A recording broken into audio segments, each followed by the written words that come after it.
Meus amados irmãos, graça e paz vos sejam multiplicada.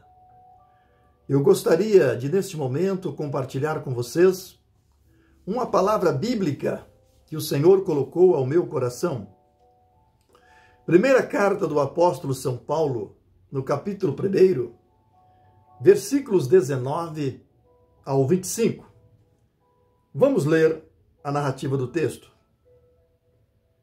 Porque está escrito: destruirei a sabedoria dos sábios e aniquilarei a inteligência dos inteligentes. Onde está o sábio? Onde está o escriba? Onde está o inquiridor deste século? Porventura, não tornou Deus louca a sabedoria deste mundo? Visto como, na sabedoria de Deus, o mundo não conheceu a Deus pela sua sabedoria, aprove Deus salvar os crentes pela loucura da pregação, porque os judeus pedem sinal e os gregos buscam sabedoria. Mas nós pregamos a Cristo crucificado, que é escândalo para os judeus e loucura para os gregos. Mas para os que são chamados, tanto judeus como gregos, lhes pregamos a Cristo, poder de Deus e sabedoria de Deus. Porque a loucura de Deus é mais sábia do que os homens, e a fraqueza de Deus é mais forte que os homens. O homem natural não compreende as coisas do homem espiritual, porque elas se resumem espiritualmente. O ser humano foi criado em duas dimensões: na dimensão natural e na dimensão espiritual. A criação do homem na dimensão natural, ela se deu da seguinte forma: Deus usou elementos encontrados na natureza, ou seja, pó da terra. Esta foi a matéria-prima que o Senhor Deus usou na criação do corpo humano. Na dimensão espiritual, Deus usou um elemento espiritual, ou seja, o seu próprio espírito. Após ter criado o ser humano do pó da terra, o Senhor soprou em suas narinas o fôlego da vida e o homem tornou-se alma vivente. Portanto, a vida humana, ela não se resume apenas na realização de desejos materiais. Todas as realizações materiais desta vida, elas não são capazes de satisfazer o desejo da alma, o desejo do espírito humano, porque este só é complementado com a presença de Deus. A vida humana, sem a presença de Deus, ela perde a razão da sua própria existência. Ao planejar a criação do homem, Deus buscou inspiração no seu próprio interior e decidiu criar um ser conforme a sua própria imagem e semelhança. A característica que identifica a criatura do seu Criador é a moral. O homem foi criado um ser racional e com livre-arbítrio, ou seja, com a capacidade de raciocinar e de fazer suas próprias escolhas. No início da criação, o homem vivia um pleno relacionamento com o seu Criador.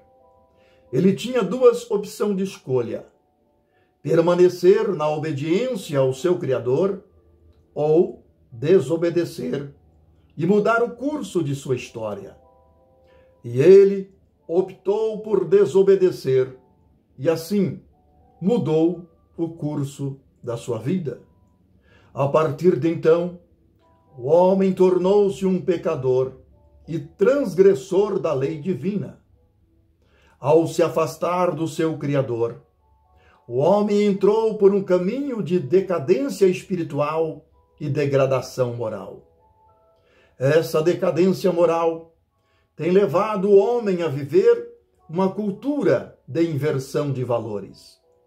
A mentira assumiu o lugar da verdade e a verdade o lugar da mentira. O inocente é condenado e o culpado é absolvido. Comportamentos que deveriam ser censurados têm sido aplaudidos, e comportamentos que deveriam ser aplaudidos têm sido censurados. Deus poderia ter eliminado de uma vez por toda a história da existência humana no universo. Mas um dos principais atributos de Deus é o amor. E o Senhor foi motivado por um sentimento de compaixão e misericórdia e não desistiu do homem caído, mas providenciou uma forma de resgatá-lo e trazê-lo de volta para a sua presença. E foi assim que Deus amou o mundo de tal maneira que deu o seu Filho unigênito para que todo aquele que nele crê não pereça, mas tenha a vida eterna. O apóstolo Paulo escreveu aos Romanos, capítulo 8, versículo 1, dizendo: portanto, agora, nenhuma condenação há para aqueles que estão em Cristo Jesus, para aqueles que não andam segundo a carne, mas segundo o Espírito. Ainda na segunda carta aos Coríntios, capítulo 5, versículo 17, Paulo afirmou dizendo: se alguém está em Cristo, nova criatura é. As coisas velhas se passaram, eis que tudo se fez novo. Com a melodia, ele me encontrou, me cercou com uma canção que me libertou dos meus inimigos, dos meus medos, me salvou. Eu não sou mais escravo do medo, sou filho de Deus. Eu não sou mais escravo do medo, sou filho de Deus.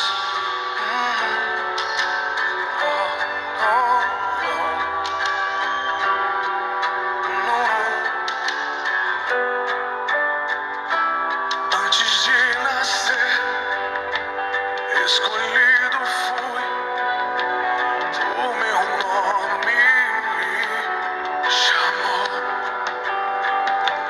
De novo nasci em sua família, o seu sangue me comprou.